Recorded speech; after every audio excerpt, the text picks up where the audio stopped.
Welcome to the chart tool tutorial. This actually will be a two-part tutorial to show you how to use the app.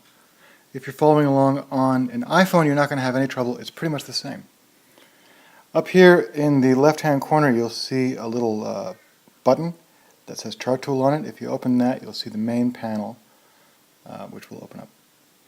In the first instance, it'll open up the context for the ticker that's in the main window, and I'm currently looking at the S&P 500. So it'll open up some thumbnails, daily, weekly, monthly, quarterly, and it'll show me, or you, whatever charts you've saved for that particular ticker. On the far left, there's a tagging system. It's very easy to tag and untag a ticker. So if I tap here, that tags the S&P as currency. Obviously it isn't, so I don't want to do that. At the bottom, you can add a new tag, right? Very easily. And it shows up there. Or you can delete the tag like that. Okay, I have one called new tag there that I'm going to delete. Okay, and as you can see, these are all the different attempts I've made to make this video, each time adding a new tag. All right, you can remove it like that. If you open the search panel and you don't do anything, the first thing it'll do is show you tickers that you've looked at recently. Okay? Or you can search. There's a green button here, and the green button always refers to the ticker in the main window, in this case the S&P. If you are in a different place, if you're looking at a different ticker, you can always go back that way. If you click on Recents, it'll show you charts that you've edited recently. Okay? Roughly in chronological order. And you can tap on them to open. Okay, and they open right here. Now this is the banking index, BIX. Now I can touch that to go to that context, or I could have hit the green button because the BIX was in the main window then.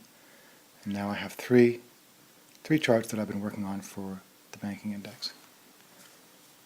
Okay. If you click on alerts, you'll see any alerts you have. And we're going to discuss alerts more in a minute, but just so you know, this is where they show up. And if you click on the globe over here, you'll see a predefined collection of tickers.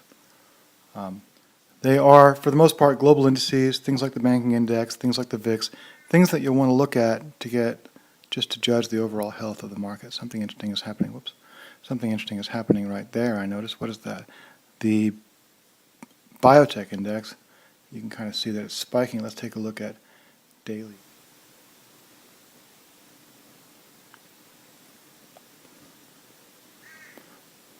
Where is it?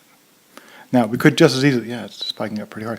We could just as easily have pushed the button right there and gone to the specific context for that ticker. There we go. Just like that. So, there's the biotech index. Here are all the charts that I've worked on. I want to load one, I can just tap on it.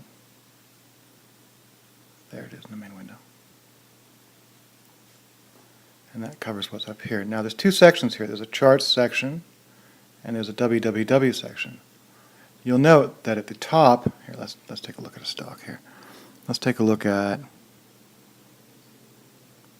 Walmart. Okay.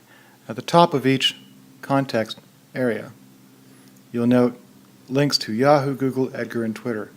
If you tap those, it'll go to the context-specific page for those sites. So this is the Walmart page on Yahoo Finance. Okay, same thing for Google, same thing for Edgar. If you touch Twitter, it'll first of all log you into Twitter, and then it'll search Twitter for that ticker. Now, one nice thing about the Twitter implementation is that wherever there's a ticker inside of a tweet, you can touch it and it'll take you back to the context section and show you the context of that specific. So we're now looking at Pepsi. We can go back here. We haven't lost our Twitter page. We can look at Home Depot and so on. I have some Home Depot charts, turns out. Okay. Another thing that's nice about the Twitter implementation is that if you look at your own tweets, it'll load both the chart that you uploaded to Twitter and how that chart looks today. Now let's go back far enough to find one that actually looks different. Oh, here's one. So here I posted a chart, okay, and since then it's moved a bit. That's not the best example. Let's go further. Let's go even further. Huh?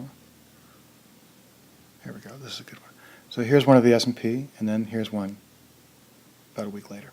If you tap the second one on the right, it will load it in the main window. There you go.